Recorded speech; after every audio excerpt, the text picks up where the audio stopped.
A new report from the Congressional Budget Office says Obamacare could cause millions of people to leave their jobs or reduce their working hours in the next 7 years. The White House is saying it's actually good news, but today lawmakers on Capitol Hill weighed in. John Waggy has more in tonight's top story. The nonpartisan CBO report estimates that the wording of the Obamacare law will force more than 2 million Americans either to leave the workforce or cut back on their hours. The bad consequences are worse than anybody anticipated. CBO Director Doug Elmendorf told the House Budget Committee Wednesday that the economic effects of Obamacare need more study, but that the program certainly is a factor in spending growth. Yeah, the expansion of Medicaid and the institution of subsidies, these tax credits to be provided through exchanges, is part of what's pushing up federal health care spending. House Democrats claim the health law may actually do some short-term good for jobs and that the CBO report has been misrepresented. As the media themselves have confessed, they bought hook, line, and sinker some of the talking points from our Republican colleagues. And unfortunately, misrepresentations go around the world 3 times before the truth begins to catch up. But maybe it will begin to catch up at this point. But job loss is only one component of GOP concerns. The CBO report describes a 10-fold increase in federal debt between 1974 and 2024. Given these facts, what is driving, just so people are clear, what is driving the 10-fold increase in the deficit? Is growth in spending for Social Security, Medicare, and Medicaid, above all else, driven by both the aging of the population, by an expansion of health insurance subsidies, and by rising costs of health care per person. Meanwhile, the administration is airing happy songs as part of a sign-up ad campaign.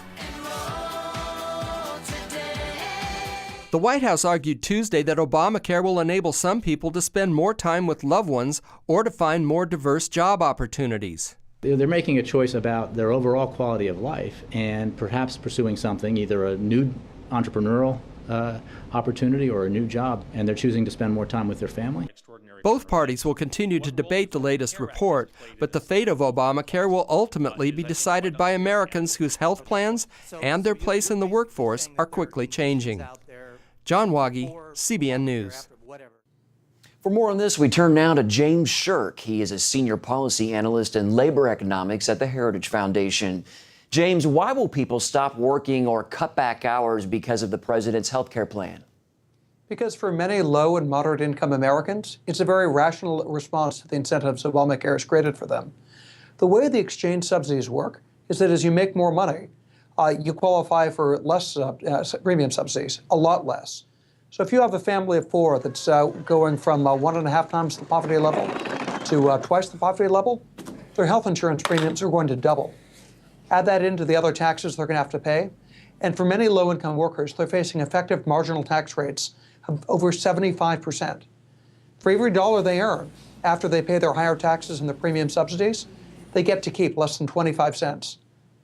How many people of any income level would work much if they were faced with such high tax rates? Well, James, what about employers? Many were already weary of what Obamacare would cost them. How has that affected the job market? Employers are facing dramatically higher health insurance costs because of the law. Health insurance premiums for many of the employers are skyrocketing. And at the same time, many employers that don't provide benefits now have to pay a very stiff penalty. Now, economists would expect that over time, employers will ultimately take these costs out of workers' wages in the form of slower raises and slower promotions. But in the short term, what employers are going to be doing is finding that it's a lot more expensive to hire workers. And so Gallup polling finds that many small business owners are saying they've held back on hiring because of the law. The Federal Reserve is seeing exactly the same thing. Many Federal Reserve banks are reporting that they're seeing a lot less hiring from their business contacts because of the Affordable Care Act.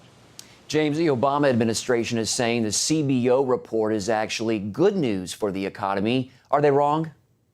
Well, that's a very perverse view of looking at it, that when the government financially penalizes you for working harder and makes it not worth your while to work, to call that good news because you don't have to work, I don't think that's a very good policy.